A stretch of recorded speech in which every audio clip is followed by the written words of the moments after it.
Welcome, you all. I am Baron Baptiste. Welcome to Disrupt the Drift. I'm here with my friend David Masters. David, welcome. Thank you, Baron. Always great to be here. Yeah, we have a great question today. It's about anger. Here it is. Yeah.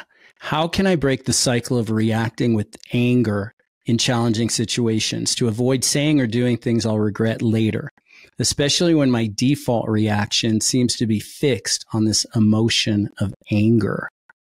Oh, it's good. Yeah, you know what, an operative word here that jumps out for me is fixed. Because when we get angry, when you're angry and you're in anger, you are in a fixed state of mind, a fixed way of being. You have no freedom.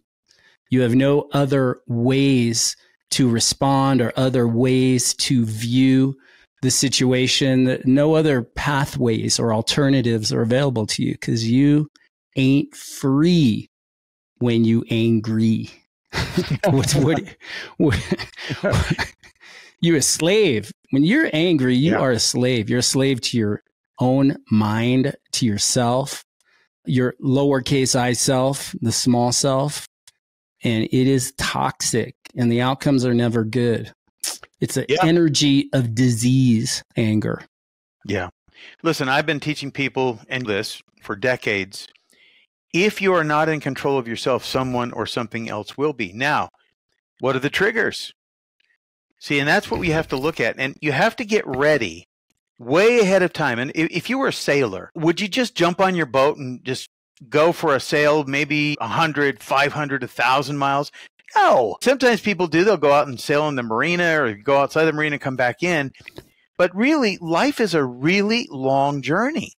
So you have to look at it objectively and say, what do I need?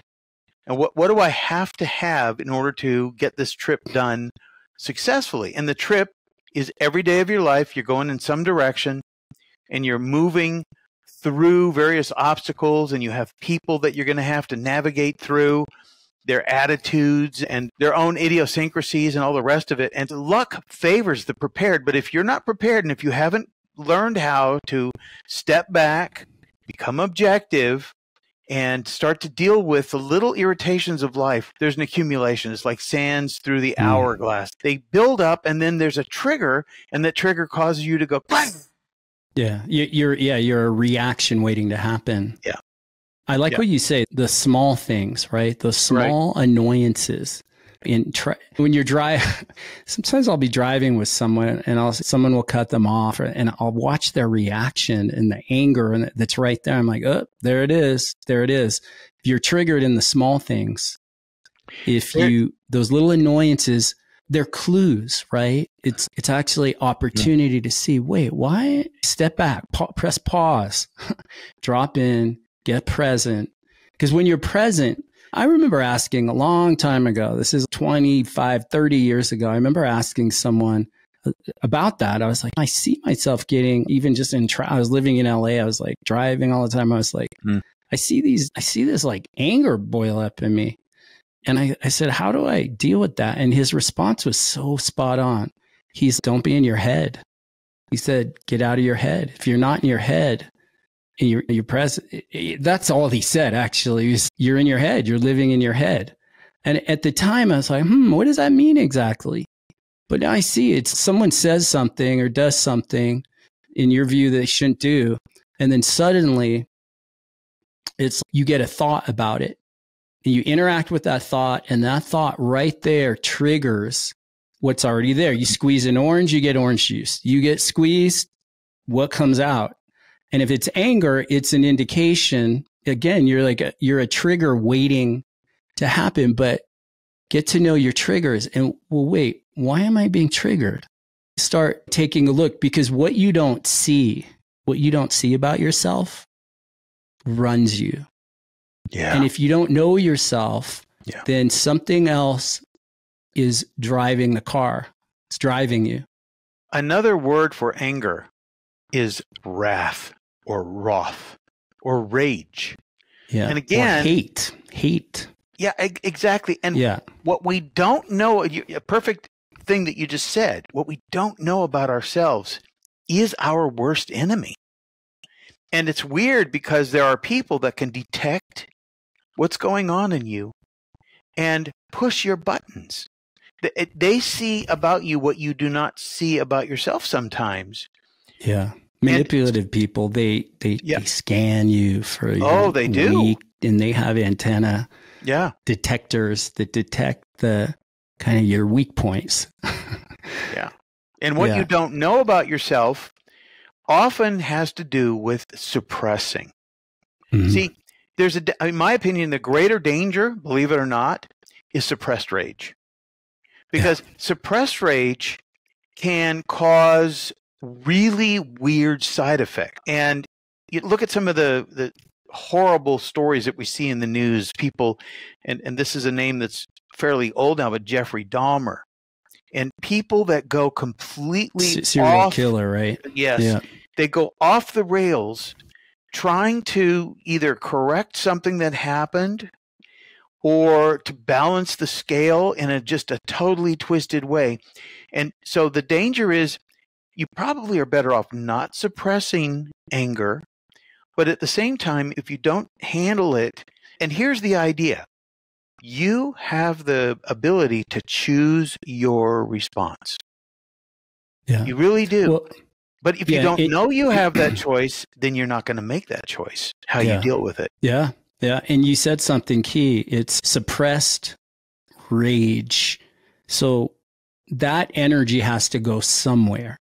If you've got anger, rage, hate, wrath in your heart, in your being, that energy has to go somewhere. It'll go in, turn on your body. Again, it's the energy of disease. And that's enraged. When you're enraged, it's that suppressed, stuffed down, squashed down anger, but that energy has to go somewhere. Or outraged.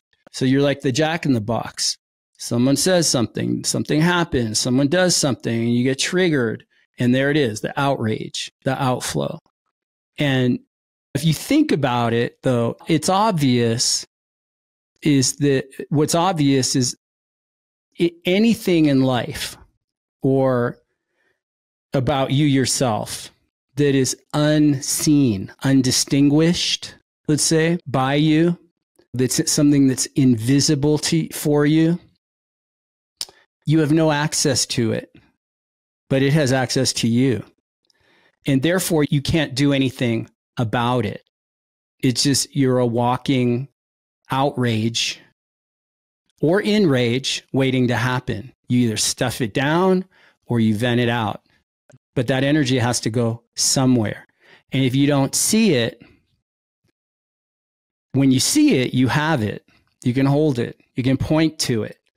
And in that space, in that seeing, that awareness, that space, there's a free domain. There's freedom to choose your response. Now that takes some practice, takes some development, or it takes an intent, like a pure intent. I'm not going to be this way anymore. I see what it costs me being this way. But awareness is that first step. Because that you don't see, that which is undistinguished is out of your control. It functions without your permission, so to speak. Yep. And as a result, when it's triggered, it's got a grip on you. It constrains you and shapes your way of being and your reactions. There's an expression called shadow work, and I'm sure you've heard it. Yeah. But the shadow, those are the emotions that hide, because those emotions are there for a couple of reasons. One, you haven't let them go. So you harbor those emotions in the shadows. And so obviously the simple solution is begin to practice objectivity. And so you actually do have control when you realize you have control. I was driving one time on the freeway, and all of a sudden I hear this boom, and my windshield starts just caving in. Like it was like a dead body dropped on my windshield. I didn't know where I was. It was at night. And so in that moment, There was all kinds of possible things that could have happened. I could have overreacted and turned the steering wheel. Now there was two big trucks, these big semi trucks right next to me on either side on a 3-lane highway. If I would have overreacted, maybe I would have died. But I chose my response, and what I chose to do is nothing. I gripped the wheel. I just kept moving forward. And it was nighttime, so it was out in the middle, going down the I-5 at night in the desert.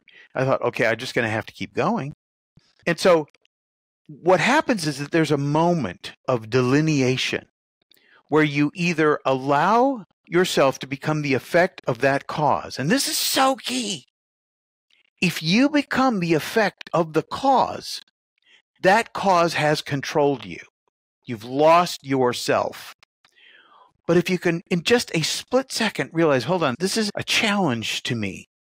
And then the second part of the equation is, how do I want to deal with this? And the third part of the equation is, right now I'm not going to do anything. I see somebody tempting me, antagonizing me, trying to get me to react. And it can happen when you're watching the news. It can build up. Like, you see the insanity in the world that we live in. And it can build up to the point where you want to yell at the TV and throw something at the TV. But at the same time, you have that choice to make not to be the effect of a cause. This is one of the most important things for you to put in the front of your mind. Your front of mind thinking is, am I becoming the effect of a cause? Yeah. And rather than being at the effect of a cause, you are the cause of an effect. And let other things, people, places, and things be at the effect of you being at cause. Right. Yeah. And here's what happens. Because the energy flows one way or the other, from the inside out, or from the outside in. And it bounces off of it. It just bounces back. Right. Yeah. And then people don't know how to deal with you because people are used to certain kind of reflexive responses. Yeah. But this idea of what you don't see, what is undistinguished in you, when it's triggered, you are on automatic and you don't even know that you're on automatic. Yeah. You have no choice about the way you're being or reacting in a situation, but you have to distinguish it. You've got to know it. You got to get to know yourself in that way and what you're made of. And it's not you. It's something you have, something that maybe is driving you. Maybe it's stocked up, lots of little resentments, unforgiveness, blame, fault, things, these old resentments that have built up that you keep stuffing down over years have accumulated. And now you're a walking time bomb. Well, or maybe not a time bomb, because some people are like, I'm not like that. I'm a kind, caring, sweet person. Yeah. But it's there, and it's there if you're willing to look at it. And whoever sent in this question, I'll give you an example. Growing up, when I was a kid, I grew up, my parents were very into like Eastern teaching. So I learned to meditate at a very young age, but more like yoga meditations where you visualize your chakras and you're moving meditations where you're moving energy up your spine. I call it Kundalini and all these. And so I did all that. And then in my early 20s, when I discovered Christian mysticism, through your dad, actually, David, and you sit and you become objective. You watch your thoughts, you watch feelings, you watch emotion, you become the observer. When I started meditating in that way for the first time in my life, I would sit and meditate 2-3 times every day. And what happened to me initially is I just started crying a lot, and all this pent up stuff down, years and years of emotion. I'm like, I didn't know what it was. And there was nothing attached to it. Like I didn't know what it was. It was just all this energy, old, gooey, goopy, nasty, felt like that. This nasty old energy was coming up, and it was like coming out, just crying, and like deep, though. It was like deep, nasty, ugly, old energy. And then I started to see the anger in there. Then I had this revelation. I'm like, whoa, I am angry at my father and my mother. And it just hit me like a revelation, like an epiphany. Because before that, I was this yoga dude and go with the flow. And I didn't think I had any anger. If someone would have said, oh, you're angry, I'm like, what are you talking about? But yet when I really looked at my life, there were plenty of situations where when I would get triggered, oh, the anger was there. But somehow I blocked all that out because I had this whole identity of just being a kind, cool yoga kind of person, right? Spiritual. Yeah. But here's my point in bringing this up. When I started to see that I had anger and that it was even located with someone somewhere in my life from my past that I was holding on to, I got a lot of power from that, a lot of freedom. And then I went and forgave my parents, and it was like 1,000 pounds of like a weighted straitjacket just dropped right off of me. Yeah. And it wasn't a one-time event, but there was this initial huge release. And suddenly I had all this freedom for the first time. But in that freedom, there's space. And I was able to now start to observe these little annoyances or little reactions. And I started developing a new kind of spiritual muscle, a muscle of awareness to watch and observe. And it took years to like start seeing my reactions to things, years. Yeah. But it was letting go. And in this awareness, I started forming a different way of being in situations that used to trigger me. I could watch. I could maybe see my feathers starting to get ruffled. And I was, okay, Baron, step back, get present, get out of the head, just pause, drop in, get present, open your eyes.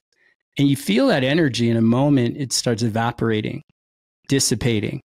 But in that awareness, you start seeing then I would start seeing old other resentments I had from the past, or grudges I was holding on to, or things like that were actually constraining me and limiting me in my life and my general way of being free. In short, what is undistinguished, what you don't see, runs you. And your blind spots distort. Those blind spots are things you don't see. They distort perceptions.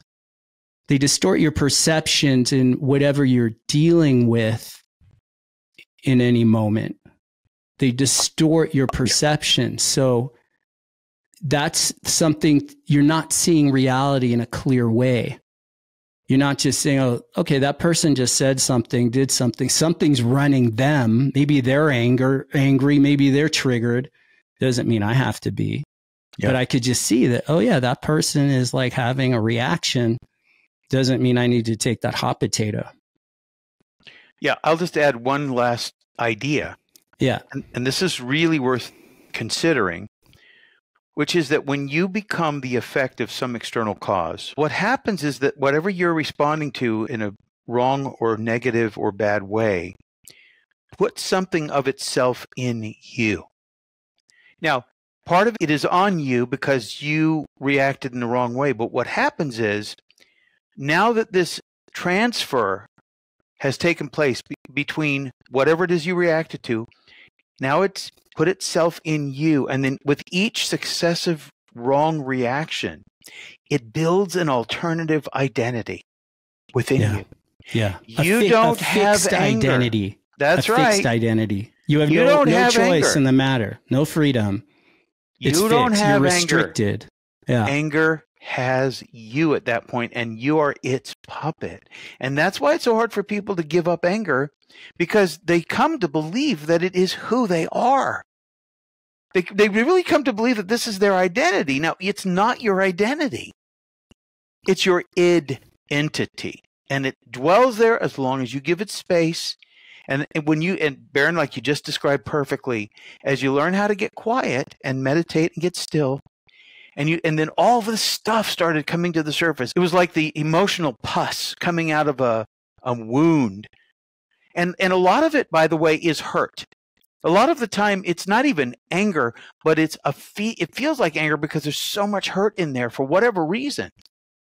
And as you just get quiet and start to learn to be objective, it begins to reverse the effects of whatever it is that was put in you. And slowly but surely, sometimes it's really quick, you become a different person. You become the person that you were, the trajectory that you were on before you got hurt or before you were tempted to get angry, it starts to reemerge.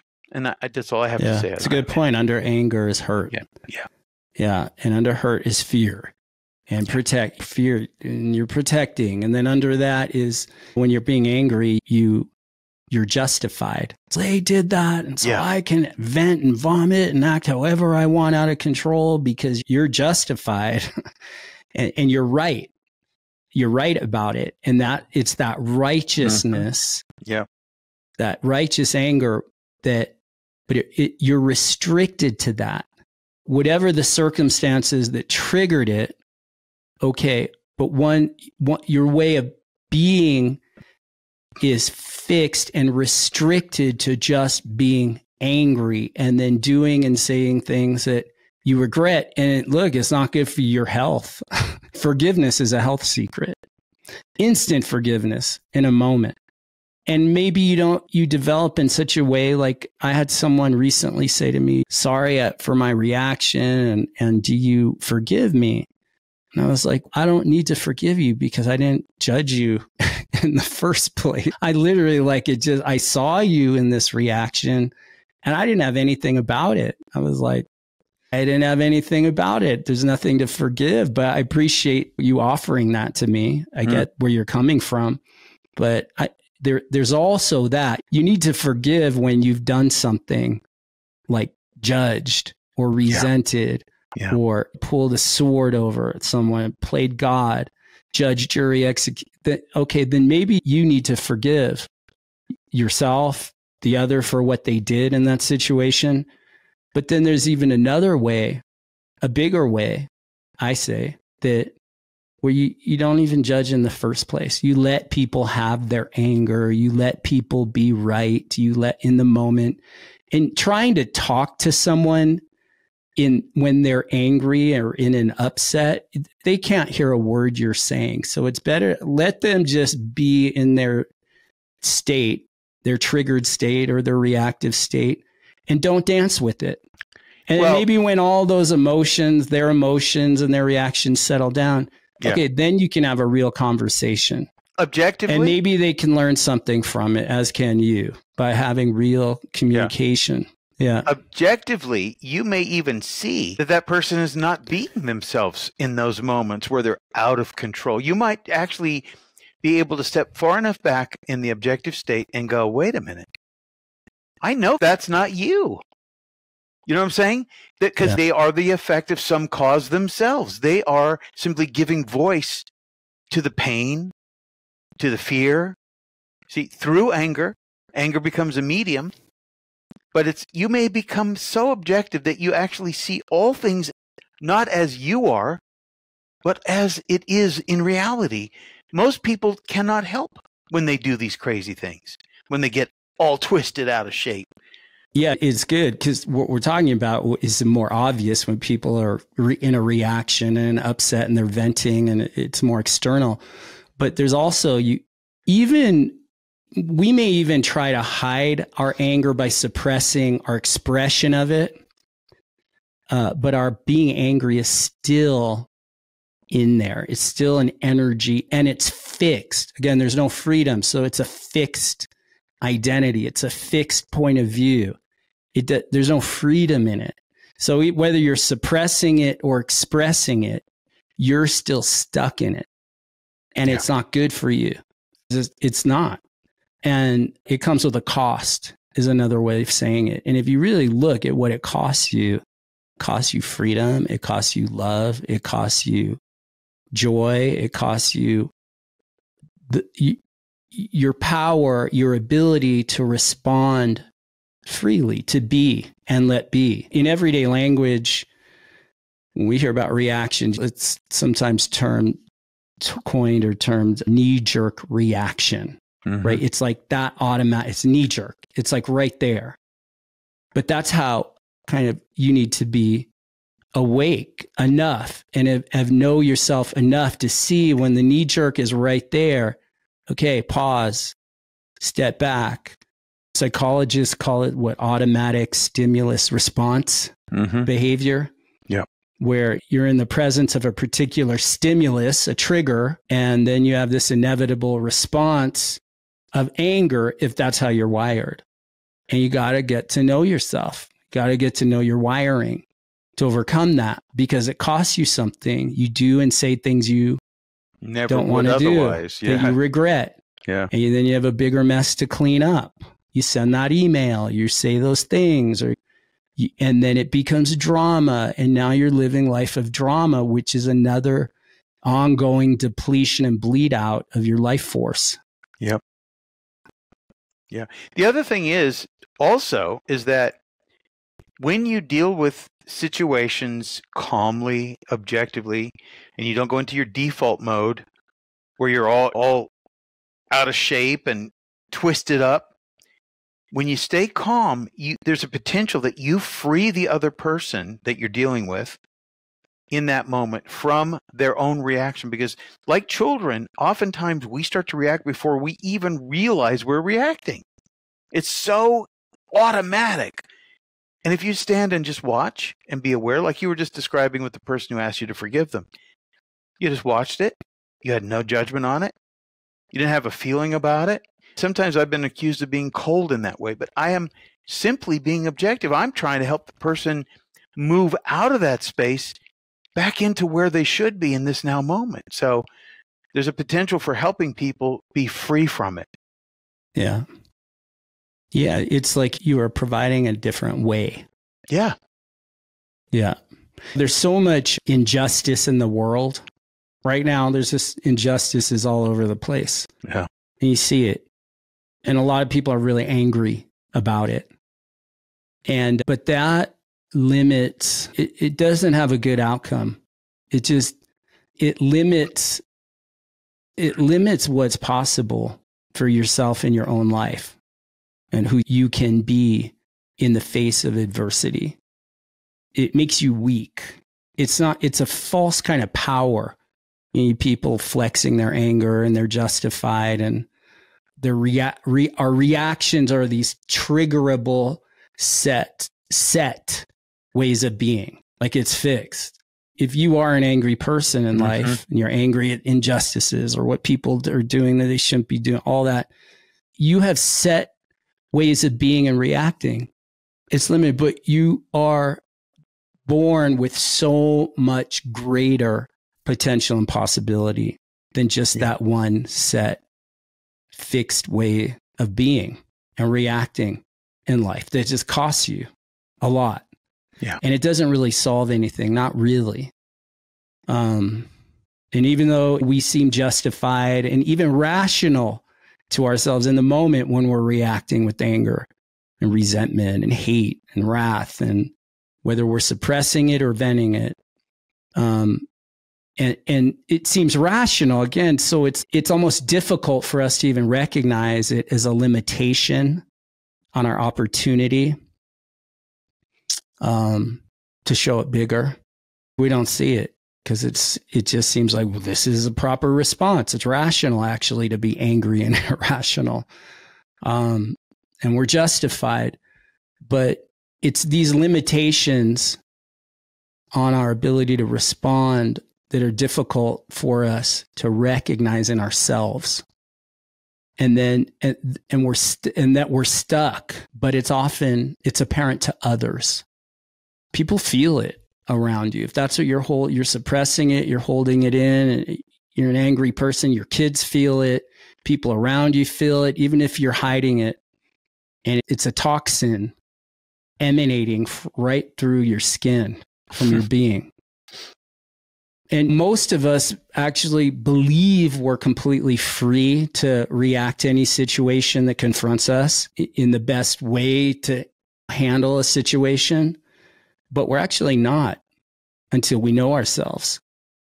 Because it's false to think you actually have choice. If you're an angry person and you've got that going on, it's false. And you're fooling yourself because mostly you're unaware of the degree to which you have little or no choice in the matter of how you respond or react. And if you believe this doesn't describe you, at least in some situations, you're fooling yourself. And you're fooling yourself about fooling yourself. So, I don't know. I suggest ask your husband, ask your wife, your girlfriend, your boyfriend, your child, your parent about your knee-jerk reactions. Because the people around you see it probably more, way more than you realize. And if you get humble enough and sincere and genuine enough to start asking people around you, you might get some valuable feedback because, it can be difficult to see for ourselves. Maybe we feel it. Something's off with me. And you feel it. People know something's up with you.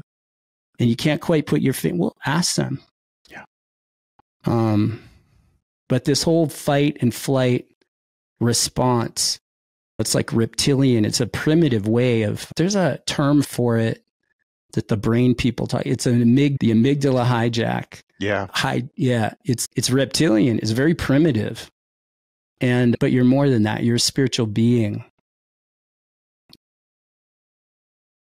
So I think the route to freedom is start waking up. And as you wake up and you get more free, you'll start seeing the grip that these things like anger have on you starts to relax and loosen up. And it doesn't have such a tight grip on you and over you and running you. And if being free is going to be your natural kind of expression in life and way of being, you'll need to liberate yourself from these kind of constraints, these straitjackets. And it starts with identifying these things. Start seeing them, owning them, not making it wrong or bad. It's a part of being a default humanity, default human being. But as you wake up, these things start to relax their grip on us, leaving us free to be true and respond powerfully in the face of any challenge or with whatever you're dealing with. All right. I think this is a good place to wrap up. Any last words, David? Just remember those two ideas. Being the effect of a cause. The minute that cause gets you, it controls you. And remember to start practicing being in the present, and not being in your head, because if you're not in control of yourself, someone or something else will be. Yeah, you'll be the puppet. Yep.